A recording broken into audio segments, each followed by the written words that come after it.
And I'm just very stimulated by the degree to which I fully agree with you on everything. That's a good thing. I heard that. But one of the things that I wanted to just ask you about, get your thoughts about, in terms of like, I firmly believe that the connection with nature is a very key part of our health psychologically and spiritually. And I think that to be alienated from nature is extremely dangerous. So I'm wondering how you would suggest that we should negotiate the balance between the infringement of technology, the whole virtual world being introduced as a desirable alternative to the real world. And so that people are more willing to study nature on their devices rather than to get out in nature and get funky and dirty, you know. And so I guess my concern is, how do you negotiate the balance? Because one thing about the whole virtual technological thing is that it has incredible appeal. You know, it puts music in the background and lights flash, and it stimulates parts of the brain that we didn't even know. But it also kills the rest of the brain. And so I'm wondering, so this whole issue of maintaining connection and somehow fighting against the forces of colonization, how do we deal with that particular weapon of colonization, which is becoming even more invasive and more intrusive?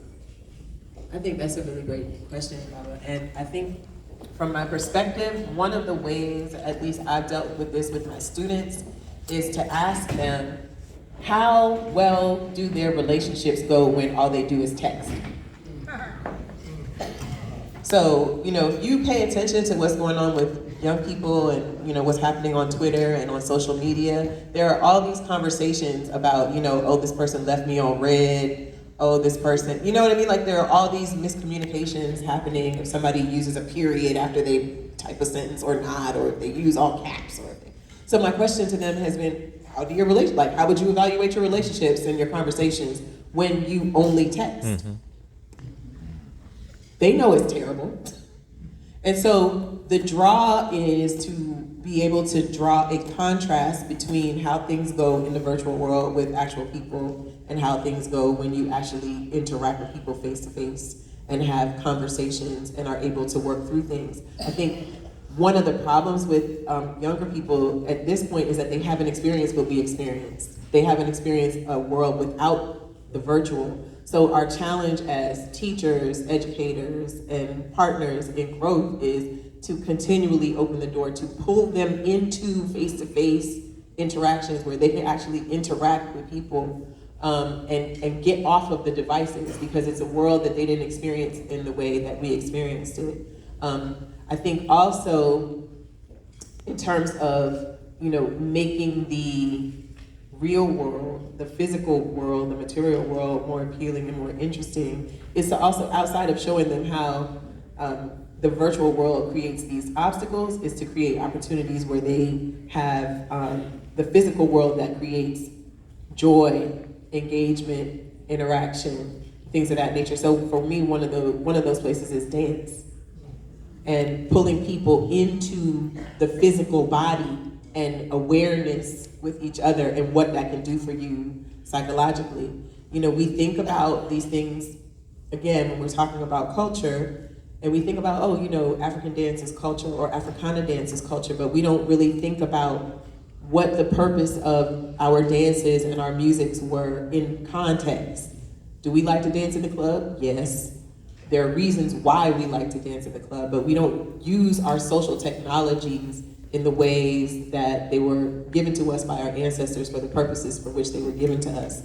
So I think that, you know, really thinking about, as Mutor mentioned earlier, an active process of going through Sankofa, going through our cultural manifestations, and really thinking about what we use things for, not just saying, oh, we used to dance and continuing to dance, but we used to dance for these reasons. We use dance for these reasons, and how can we begin to reapply those? Because all of those things are tangible. They help us to feel, they help us to be embodied, they help us to be present, they help us to be focused, which is what the opposite of what the virtual world does. It keeps us on this feedback loop of moving quickly through things, not ever really absorbing anything, not really being in our bodies, etc. So I think that we have to continually draw the contrast between how things go when they're only virtual and also present opportunities for people to be fully present outside of the virtual world.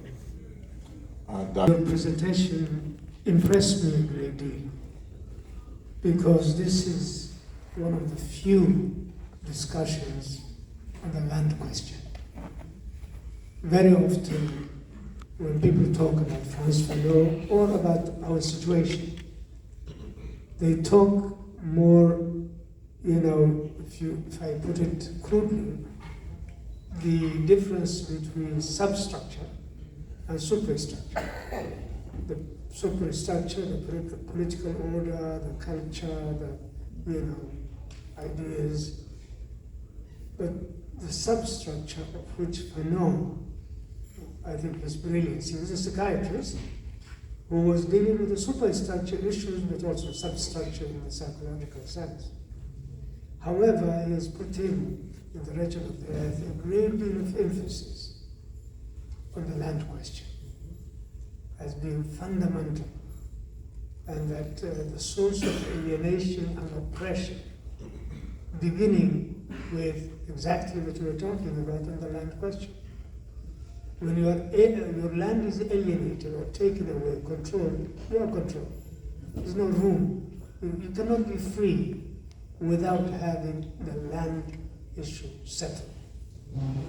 You can be free in your own mind and your own thoughts, but so long as you are alienated from the land, you're lost. And it's hard to recover your dignity, liberty, your everything. And so he put in a great deal of emphasis. And I'm really very pleased with your presentation because you began there. You were talking about it. What is happening is, you mentioned in terms of Nigeria, whatever the neighborhood was, Lucky or whatever the name was, there are a lot of strange things happening. In Somaliland, we are in the region, we are a pastoral community, pastoral land. Land was belonged to all, to everybody. It was not privatized in the culture. It was owned collectively. You could not say, this is my land, plot of land, Typically what happened is that people shared the resources of the land. Droughts came, people moved on to other regions without taking any permission from anybody. That was shared. Pasture land and so on and so forth, water. Now you can have your own well, that's private, okay, that's all right, but somebody else can have it as well. And what has happened is that basically urban centers also became another alienating factor. You see, and also colonial powers controlled first and foremost the urban centers and then moved on to other places. That is also the elite moved on in the urban centers. And typically in our culture, someone who moved to the urban center had two issues that moved them. One is because he didn't own any livestock. He was poor. And he was looking for a job to work for someone else.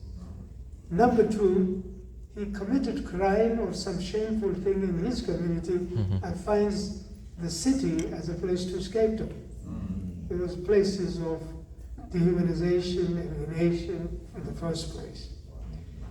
And people in the rural areas who owned land felt, as I grew up, felt more dignity than those in the urban centers who they thought they were weak people, they were insane, they didn't have any particular dignity. Whereas those who owned the land felt that they were independent. Okay. The other thing that is happening is that with capitalism, the land is now, instead of the publicly or communally owned, is being privatized and broken into pieces. You know, you have some political power or some influence, you take on large tract of land, which was collectively owned, you enclose it with whatever, you know, stones or, you know, bush, as far as it's yours now, which denies other people to make use of that, animals, livestock, all of that. And so pieces of it became just ownership. Not that they are using it, they just enclose it and say, this is my land, and alienating it. And so there are a lot of wars. In court system, in Somaliland, it's not the only one. The major problems that judges see are conflicts on land. You know, land taken over, land. And then the second part, which is also another major thing, but second to land, is breakdown of families. And relatives fighting, brothers and sisters fighting over inheritance issues. So it is really creating enormous crisis throughout.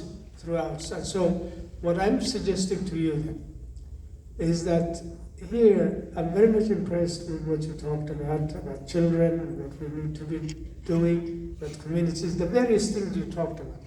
I suggest to you, you get together and put together a book on the question of land. We are now, rather than just presenting to us and then disappearing, leave a track, you know, Yes. from here, and get together and put that book together, which can reach beyond our circle into another. Thank you. Ashe. Thank you.